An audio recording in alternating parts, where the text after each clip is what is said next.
A partir de agora, na Rádio da Família. Abre, Senhor, os meus olhos com o seu poder. Caminhando com Jesus. Acredite, se Deus é por nós, quem será contra nós?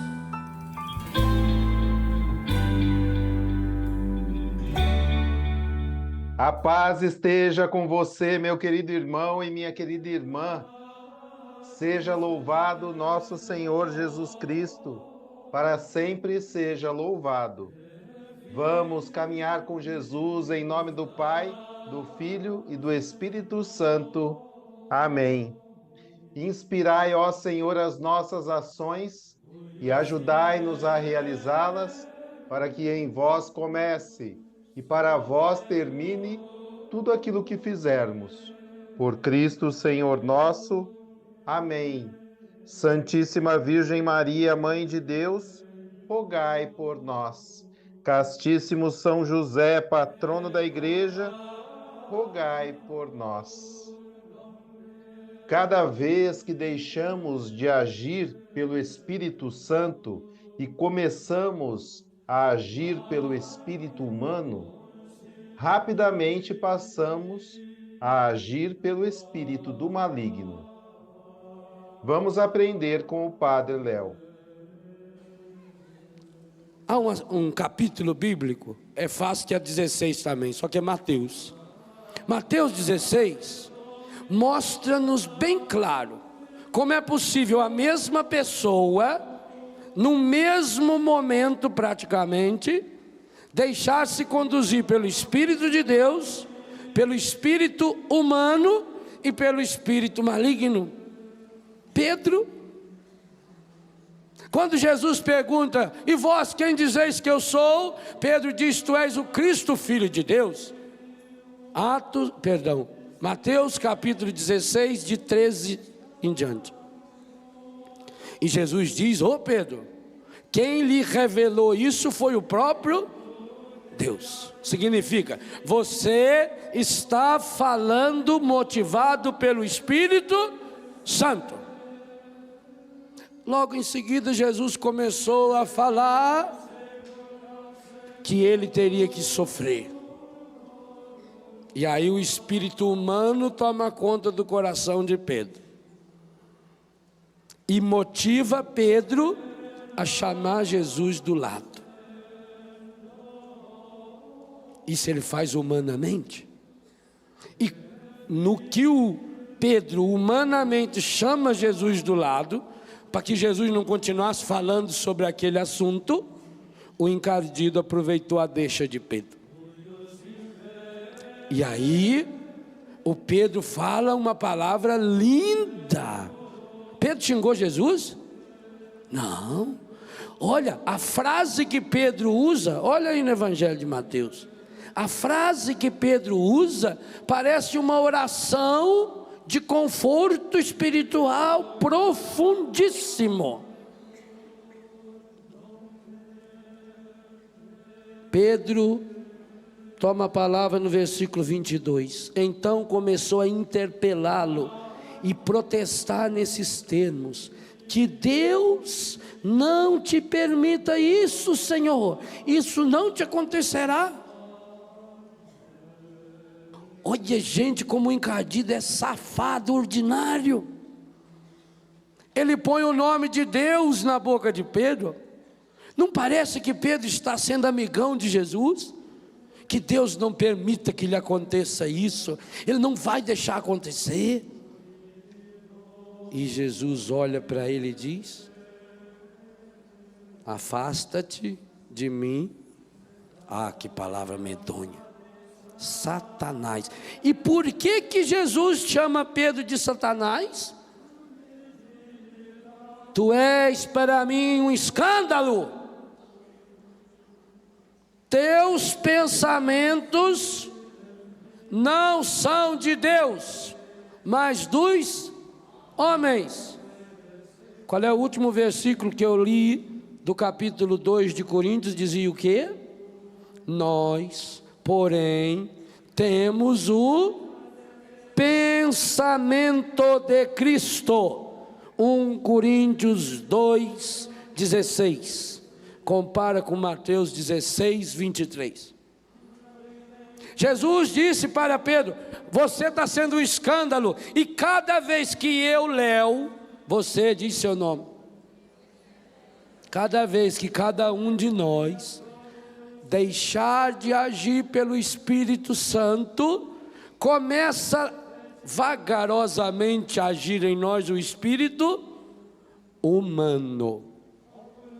Não pula direto. Ninguém pula direto do Espírito Santo para o Espírito encardido. Esse segredinho é preciso estar muito claro, porque essa é a mais poderosa arma que o encardido está usando no mundo nos últimos 54, 60 anos. E rapidamente vou dizer por quê.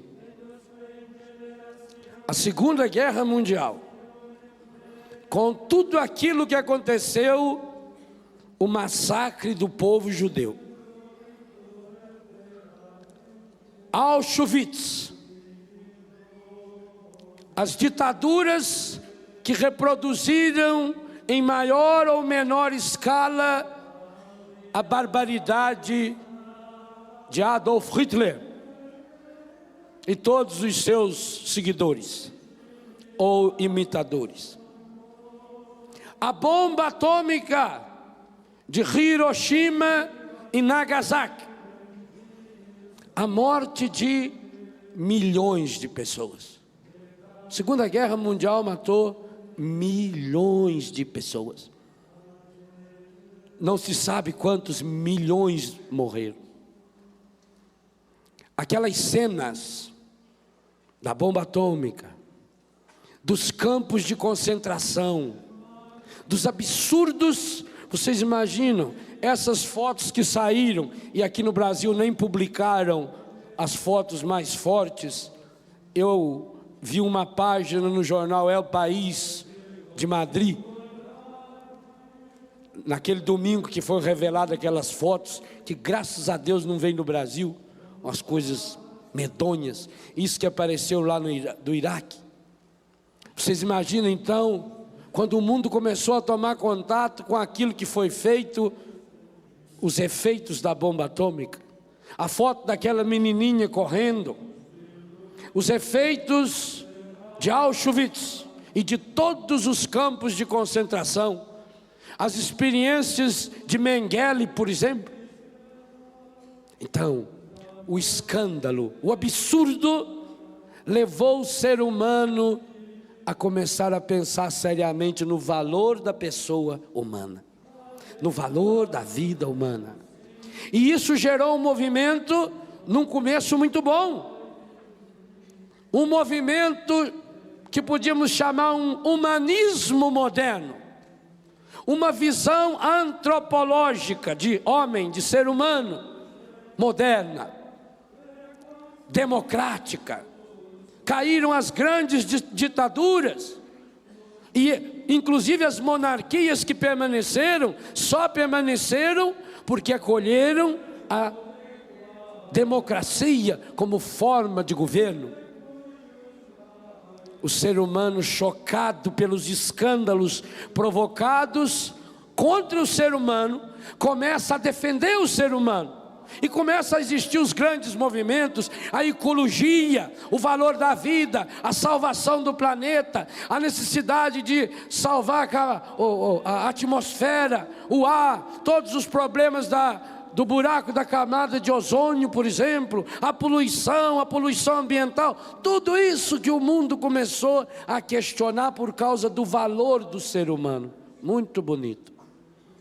Só que ao lado disso veio surgindo um falso humanismo, porque na hora em que se tentou colocar o ser humano como centro da história, Deus foi ficando de lado, e caímos na indiferença religiosa.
Caminhando com Jesus e o Evangelho do Dia.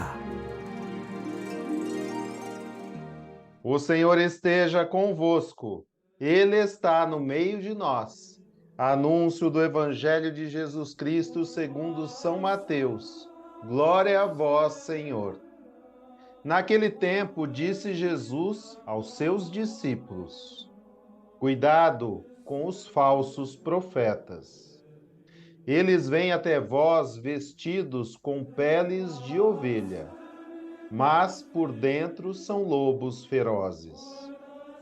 Vós os conhecereis pelos seus frutos. Por acaso se colhem uvas de espinheiros ou figos de urtigas? Assim, toda árvore boa produz frutos bons, e toda árvore má produz frutos maus. Uma árvore boa não pode dar frutos maus, nem uma árvore má pode produzir frutos bons. Toda árvore que não dá bons frutos é cortada e jogada no fogo. Portanto, pelos seus frutos vós os conhecereis.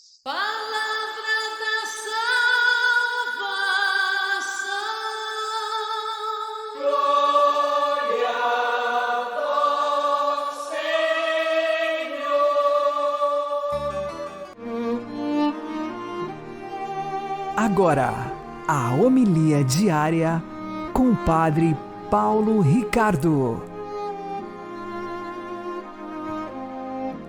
Meus queridos irmãos, no Evangelho de hoje, Jesus nos adverte contra os falsos profetas, que são como que lobos vestidos em peles de ovelha.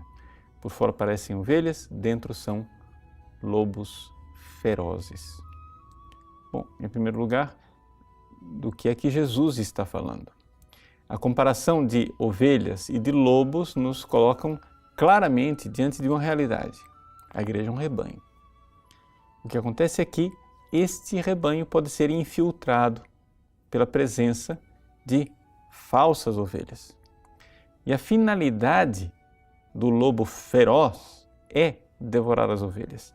Isso significa o quê na realidade? Significa que existem pessoas dentro da igreja que levam as pessoas para a perdição, para o inferno, para a perdição eterna.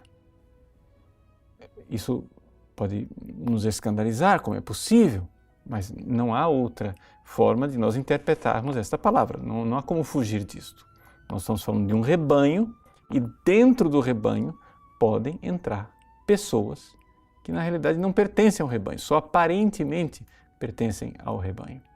Então, Jesus, como bom pastor, quer nos advertir para esta realidade. E essa advertência só não basta. Jesus nos dá o instrumento para identificar os falsos profetas, ou seja, estes lobos em pele de ovelhas. São os frutos, ou seja, o comportamento da pessoa. Por quê? Porque aqui existe uma lei espiritual muito importante. Ninguém é capaz de se comportar falsamente por um longo tempo. Ou seja, o comportamento de uma pessoa, ele brota do coração. Essa é uma lei própria do ser humano. Então, o que brota do coração vai se mostrando como verdadeiro ao longo do tempo. Se uma pessoa é dupla, se ela é dúplice, né? Ou seja, se ela tem um coração dividido, onde ela interiormente é uma coisa, mas externamente ela parece outra coisa, esta falsidade, essa realidade teatral, hipócrita, ela não irá permanecer por muito tempo. Portanto, pelos frutos os conhecereis. Nós temos aqui, então, o importante critério de que as obras brotam do coração. E para que as obras que brotam do coração sejam atestadas e verdadeiras, é necessária uma perseverança. Invertendo a argumentação, podemos tirar aqui um fruto importante para a nossa vida. E o fruto importante para a nossa vida é o seguinte: as nossas boas intenções, aquilo que está no nosso coração, que nós realmente queremos de bom, tudo isso deve amadurecer em frutos e frutos que permaneçam. Nós precisamos perseverar. Nós precisamos entender que nós não somos cristãos de momento. E onde é que está a perseverança? Está na prática, está na realidade do dia a dia. A nossa tendência é criarmos duas vidas. Talvez não tanto como o lobo voraz que entra falsamente no rebanho, mas existe essa tendência de duplicidade, onde nós rezando somos uma coisa, na prática somos outra. Nós dentro da igreja somos uma coisa, depois no dia a dia somos outra. Esse muro precisa ser derrubado para que haja esta unidade. Se não somos lobos vorazes, pelo menos devemos aprender com esse critério que Jesus dá a respeito dos lobos, que é verdade.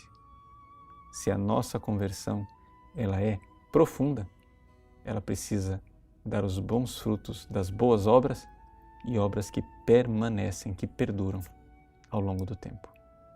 Deus abençoe você. Em nome do Pai, e do Filho e do Espírito Santo. Amém.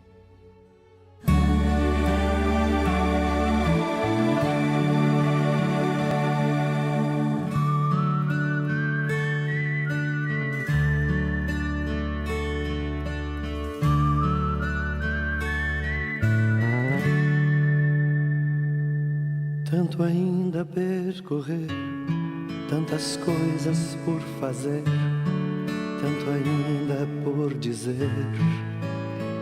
Eu não sou digno.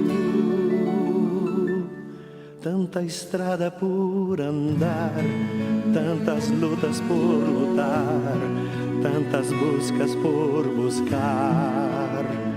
Eu não mereço, mas agradeço por ter feito alguma coisa por meu povo e tido a chance de ajudar alguém. Agradeço por ter sido escolhido para fazer o que eu já fiz, se fiz alguém feliz. Eu não mereço, mas agradeço. Havia gente bem melhor, mas o meu nome eu escutei. Não sei amar, isto eu não sei, mas acabei plantando a paz.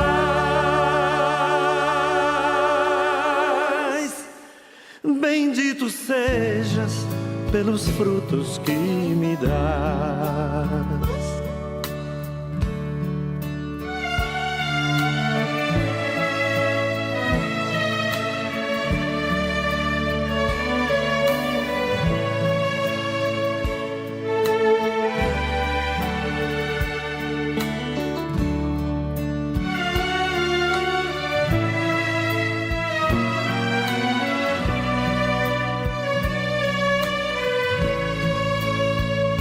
Eu não mereço, mas agradeço por ter feito alguma coisa por meu povo e tido a chance de ajudar alguém. Agradeço por ter sido escolhido para fazer o que eu já fiz, se fiz alguém feliz. Eu não mereço, mas agradeço. Havia gente bem melhor, mas o meu nome eu escutei. Não sei amar, isto eu não sei, mas acabei plantando a paz.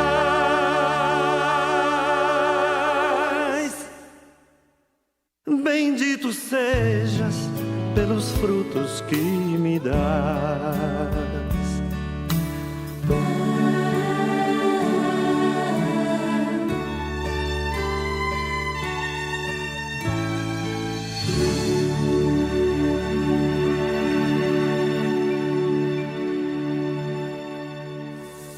Agora você ouve o Catecismo da Igreja Católica. A iniciação cristã, parágrafo 1243. A veste branca simboliza que o batizado se revestiu de Cristo. Ressuscitou com Cristo. A vela acesa no círio pascal significa que Cristo iluminou o neófito. Em Cristo, os batizados são a luz do mundo. O recém-batizado é agora filho de Deus, no seu Filho único, e pode dizer a oração dos filhos de Deus, o Pai Nosso.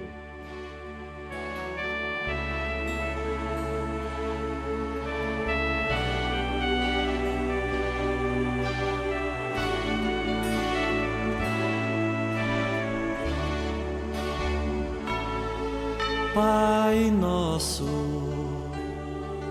que estais no céu, santificado seja o vosso nome. Venha a nós o vosso reino. Seja feita a vossa vontade, assim na terra, assim.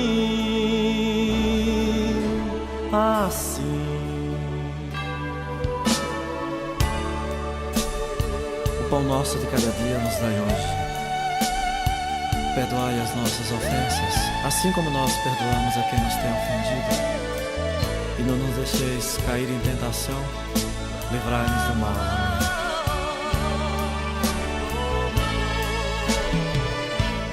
Pai nosso, que estais no céu, santificado seja o vosso nome. Venha a nós o vosso reino. Seja feita a vossa vontade, assim na terra, assim.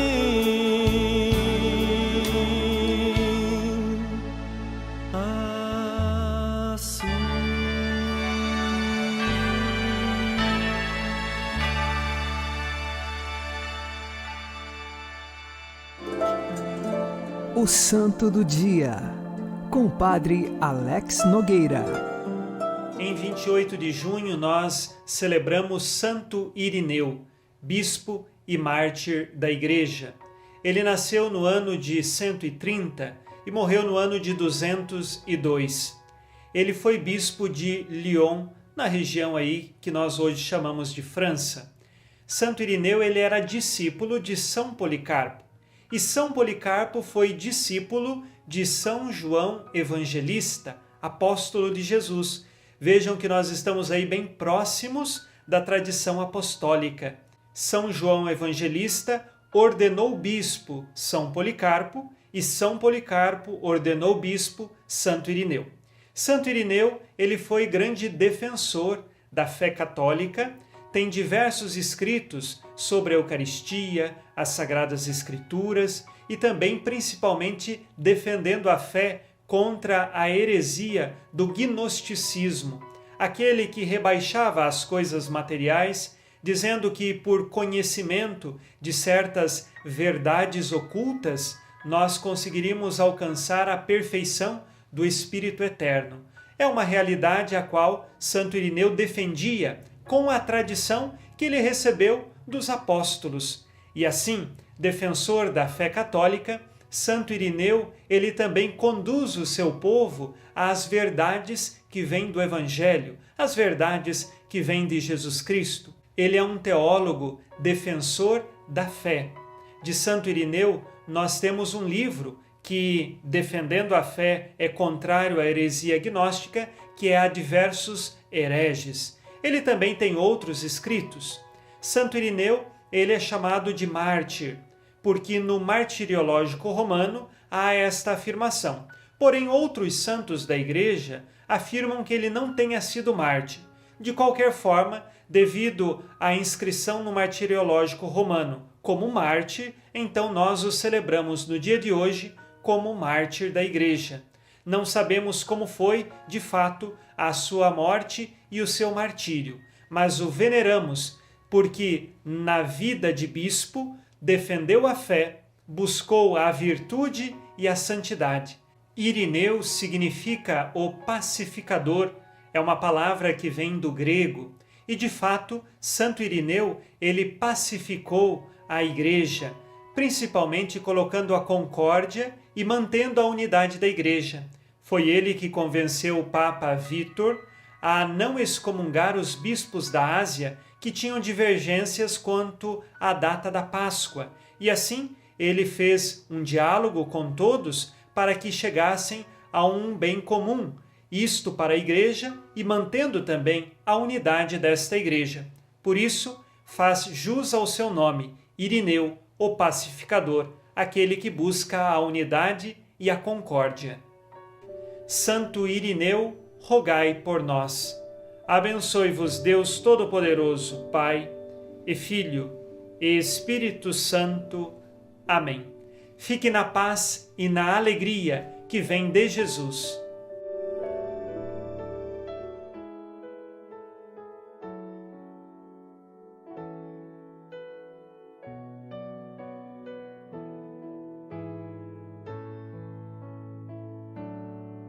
Ele veio e ensinou que o amor conduz à unidade e que repartindo o pão a paz se faz realidade, que é preciso muito mais que um poema e um refrão. É preciso que o homem abra o seu coração. A paz que é tão sonhada, cantada em canções tão lindas, só chegará até nós quando ouvirmos a voz do Senhor. Há milhares de menores desprezados por aí, e há crianças inocentes que não têm pra onde ir. Eu estou presente neles, é a mim que rejeitais. Se me negais vosso amor, como quereis ter a paz? A paz que é tão sonhada, cantada em canções tão lindas, só chegará até nós quando ouvirmos a voz do Senhor. Se hoje fabricais bombas, muitas armas e canhões, tanto mais duros e frios serão vossos corações. Mas é tempo de mudança, de voltar para o Senhor e de se cantar com a vida, que mais forte é o amor. A paz que é tão sonhada, cantada em canções tão lindas, só chegará até nós quando ouvirmos a voz do Senhor. A paz que é tão sonhada, cantada em canções tão lindas, só chegará até nós quando ouvirmos a voz do Senhor. Quando ouvirmos a voz do Senhor, quando ouvirmos a voz do Senhor.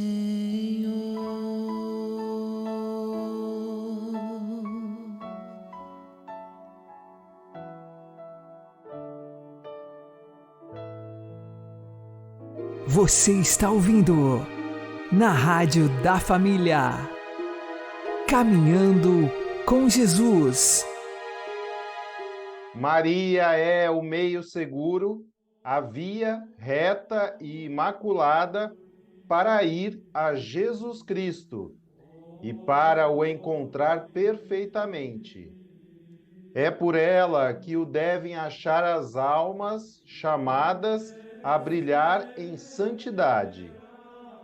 Aquele que achar Maria, achará a vida, isto é, encontrará Jesus Cristo, que é o caminho, a verdade e a vida. Mas não pode achar quem a não procurar. Não pode procurá-la quem a não conhecer, pois não se busca nem se deseja um objeto desconhecido.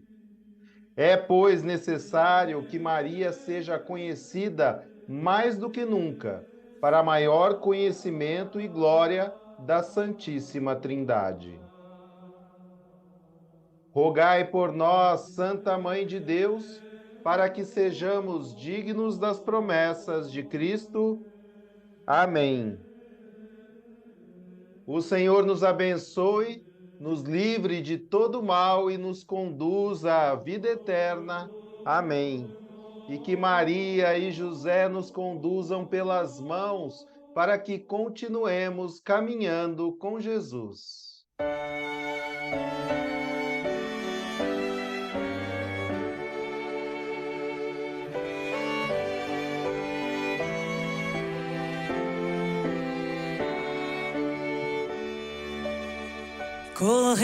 Corredentora, Mãe do Salvador, oh Maria,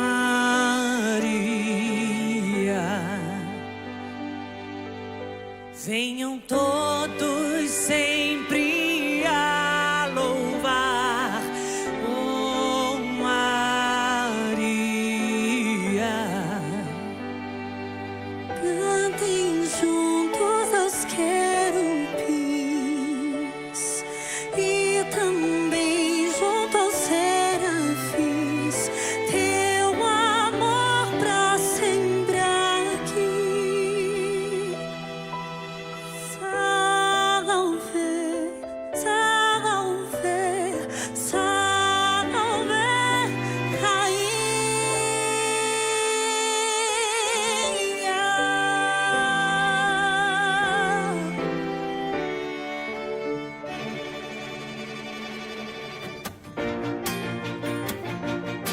Corredentor